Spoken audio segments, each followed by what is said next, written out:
Invasion de méduses au parc de la Tête d'Or. Mais celles-là sont totalement inoffensives. Ces structures gonflables font partie du jardin d'hiver, œuvre présente au parc pour la fête des Lumières. Après un an de conception, les premières installations commencent déjà à flotter, pendant que d'autres prennent de la hauteur. En fait, le suivant, on va le positionner là, entre les deux, sur la branche du bas. Tu vois, là, on voit Christophe Martin, le concepteur, sait exactement où placer ses créations. Dans les arbres, ce sont des amours en cage.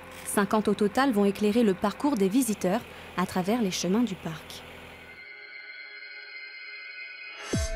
Du turquoise, du bleu ou encore du rouge, les couleurs vont s'alterner et se propager. On a une contagion lumière qui va se mettre en place à des moments.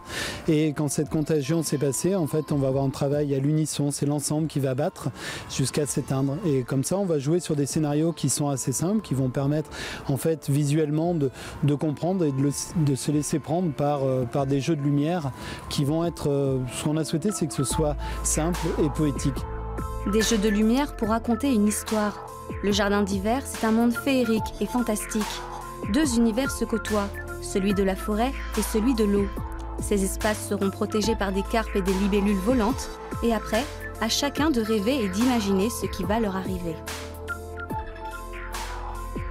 On aimerait que les gens puissent amener une part de leur imaginaire à travers ces installations. Alors après, il y a peut-être des choses qui vont parler plus directement, avoir une signification plus concrète, mais c'est vrai qu'on aime bien laisser une part d'imaginaire dans tout ça pour que les gens aient la liberté de s'évader. Voilà.